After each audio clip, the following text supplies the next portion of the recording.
Bonjour, bienvenue dans le cours de base de données relationnelles.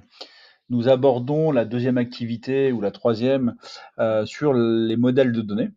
Et donc là, il nous est demandé en fait de produire un modèle de données sous la forme d'un diagramme d'entité-relation à partir de l'analyse d'une application. C'est un peu de la rétro-ingénierie, mais pas directement à partir d'une base de données, mais à partir d'une application, d'accord, qui elle s'appuie sur une base de données. Donc on ne connaît pas la base de données, mais il faut quelque part qu'on la devine. Voilà. Donc on va tout de suite suivre le lien et découvrir l'application, d'accord. Donc cette application, on voit un cadre tout en bas là où on voit la map monde, hein, donc la carte du monde. Et puis on voit en haut un bandeau, un menu avec juste une option là de search. Donc, quand on clique dessus, s'ouvre à gauche un petit panneau où on voit pas mal de choses, d'accord. On voit certains. Alors qu'est-ce qu'on voit? Bon, on voit une liste d'expériments, et un expériment, en fait, on a le nom de la personne qui a fait l'expériment, le titre de l'expériment, une description de l'expériment, voilà. Alors si on clique par exemple sur l'expériment de Constance Rhône, là on voit le petit bouton avec les map marqueurs et on voit du coup les marqueurs sur la carte apparaître, d'accord.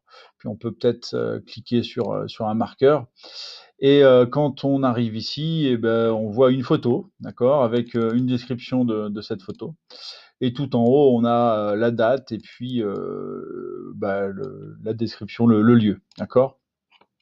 Si on va là, qu'est-ce qu'on va voir? Voilà, on voit San Pedro de Atacama, le mardi 27 août 2019, et puis une légende qui dit pas grand-chose d'autre. D'accord? Donc, ce qu'on remarque, c'est que on a un expériment qui est lié à un utilisateur. Chaque expériment a donc un titre, une description et un ou plusieurs map marqueurs associés. D'accord? Et chaque map marqueur, en fait, quand on clique dessus, alors je vais prendre ceux-là par exemple, celui-là, très bien. Chaque map marqueur, en fait, ce qu'on constate, c'est qu'il est lié donc généralement à une photo. Ici, on a un texte en plus, donc texte, photo, on a le lieu, on a la date, et puis on a une description pour chaque photo. D'accord? Et puis voilà, alors on va constater aussi qu'on a un petit moteur de recherche, d'accord. Alors typiquement, si je cherche le mot trek, d'accord, tiens, j'en trouve pas, mais si je le mets au pluriel, est-ce que ça marche? Eh oui. Donc si je clique au pluriel, on voit que Léo Polan, il en a fait un expériment dans l'Himalaya, et que Concentrone, c'était plutôt donc en Amérique du Sud, avec les trek. Si je mets skateboard par exemple, il n'y a rien, mais longboard, on va trouver l'expériment de Gauthier Lux, d'accord. Et si je mets, je sais pas moi, Amérique, on va trouver 2 expériments, d'accord. Donc là, on a un petit moteur de recherche, mais par la suite, ça marche de la même façon, d'accord. Alors je reviens sur mes treks, et puis on va aller dans l'Himalaya. Là, on a l'impression qu'il n'y a qu'un seul map marqueur, mais en fait, il y en a 3, d'accord. Et quand on clique sur ce map marqueur, on retrouve le lieu. Donc ici, on l'a version anglaise et version népalaise. On a toujours la date, une description, un texte, d'accord, explicatif. Bon, un texte correspondant au map marqueur, une photo, et puis la légende de la photo. Ok? Donc maintenant, on va se retrouver en fait pour expliquer comment on peut imaginer la base de données, la structure de la base de données derrière cette application web. Bien, nous nous retrouvons avec le modèle de données de l'application ExperimentDB. Donc ça, c'est le modèle de données de la base de données issu de la base de données de l'application elle-même, d'accord. Alors c'est un peu plus complexe peut-être que ce que vous avez fait, mais on va l'expliquer. Alors tout d'abord, on va remarquer qu'on va partir par cette première entité lié au compte, là, account, d'accord, qui permet d'identifier donc le username, le password et le role name. Donc ça permet normalement de s'identifier, de s'authentifier sur l'application. Donc là, vous n'en avez pas eu besoin puisque l'application, elle est publique pour voir les expériments, mais par contre, on pourrait très bien imaginer qu'elle est pas publique pour éditer son expériment. Il faut être authentifié. Chaque compte utilisateur est lié à un utilisateur, d'accord? Donc, on voit bien qu'ici, on a une relation là de 1 à 1. D'accord, puisque username, qui est la clé primaire de user, est aussi en contrainte de clé étrangère vers username de account. OK? Donc là, on a une relation 1 à 1, c'est-à-dire que chaque utilisateur est lié à un compte utilisateur et on va donner des informations particulières pour les utilisateurs, c'est-à-dire savoir si c'est un garçon ou une fille, savoir connaître son prénom, son nom. Et puis potentiellement, là, on a une image, ça va être l'avatar, on verra plus tard, ça va être l'avatar de l'utilisateur. Donc ça, c'est une fonctionnalité qui n'est pas utilisée, qu'on n'a pas pu voir dans l'application. Et ensuite, on a encore une relation 1 à 1, d'accord, entre expériment et user, d'accord, donc par transitivité entre expériment et account en passant par user, puisqu'on voit que user, donc qui est la clé primaire de expériment, est également en contrainte de clé étrangère vers username de user, d'accord. Donc l'expériment, on a dissocié le compte utilisateur, l'identité de l'utilisateur et son expériment. Pourquoi? On peut très bien imaginer que chaque, comment dire, qu'on ne mélange pas les données, première chose. Deuxième chose, c'est qu'on peut très bien avoir des utilisateurs de cette application qui n'ont pas encore fait d'expériment, et ainsi de suite. D'accord?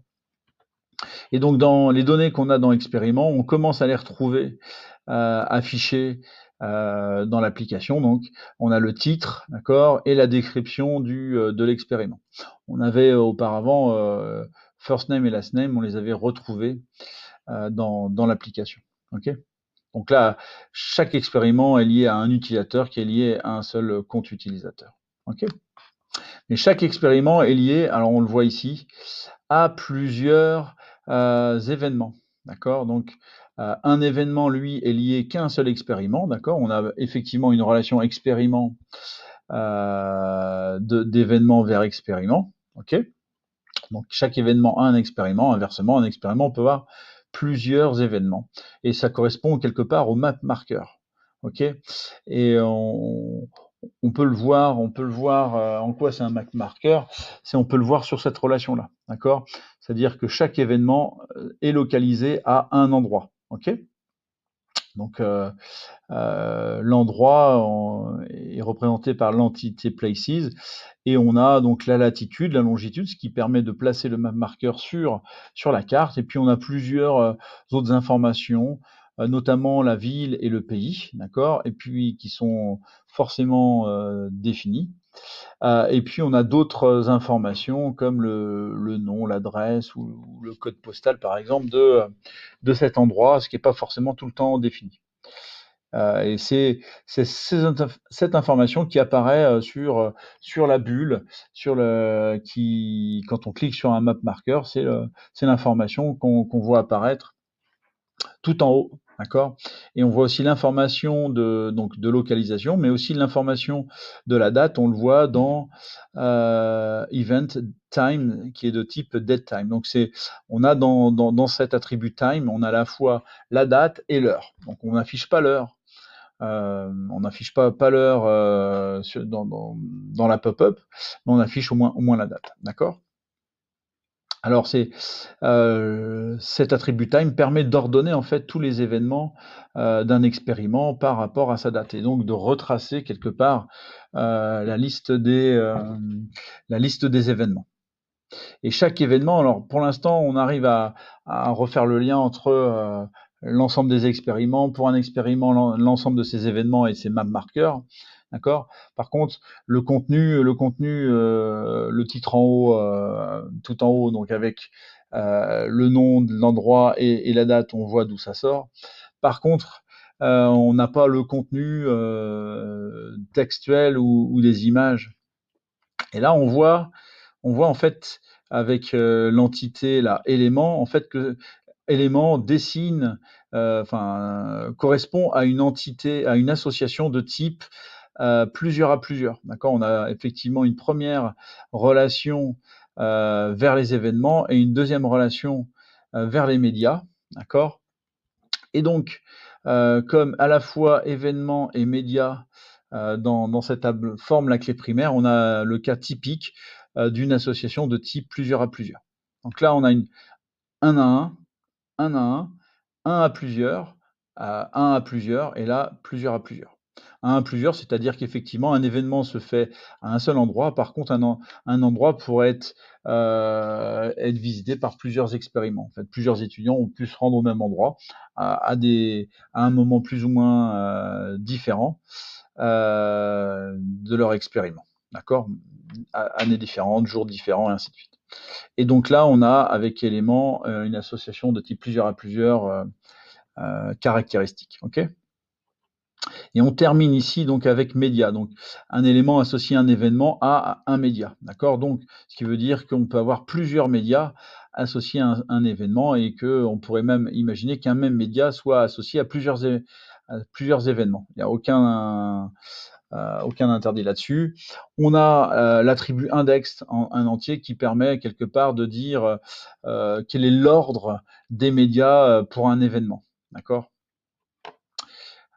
Donc par exemple, on pourrait afficher le texte en premier, l'image en second, ou l'inversement, l'image en premier et le texte en second. Et un média, alors un média, qu'est-ce que c'est? Il est défini par un identifiant UID, donc unique, Unicode identifieur. Son type de données, d'accord. Donc si c'est une image, ça va être, je sais pas, image slash JPEG. Le type MIME, donc type image, qui va servir soit pour les images, soit sur les textes. Et puis c'est toujours un utilisateur qui poste une image ou un texte, d'accord. C'est toujours lié à un utilisateur. Et là, on remarque qu'un média, c'est soit une image, soit un texte. Effectivement, on a ici une relation de type 1 à 1.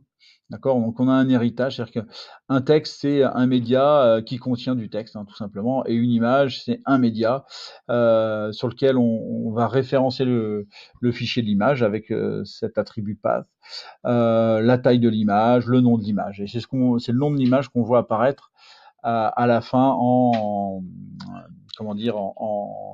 caption de l'image. Voilà, je vous remercie de votre attention et je vous dis à bientôt.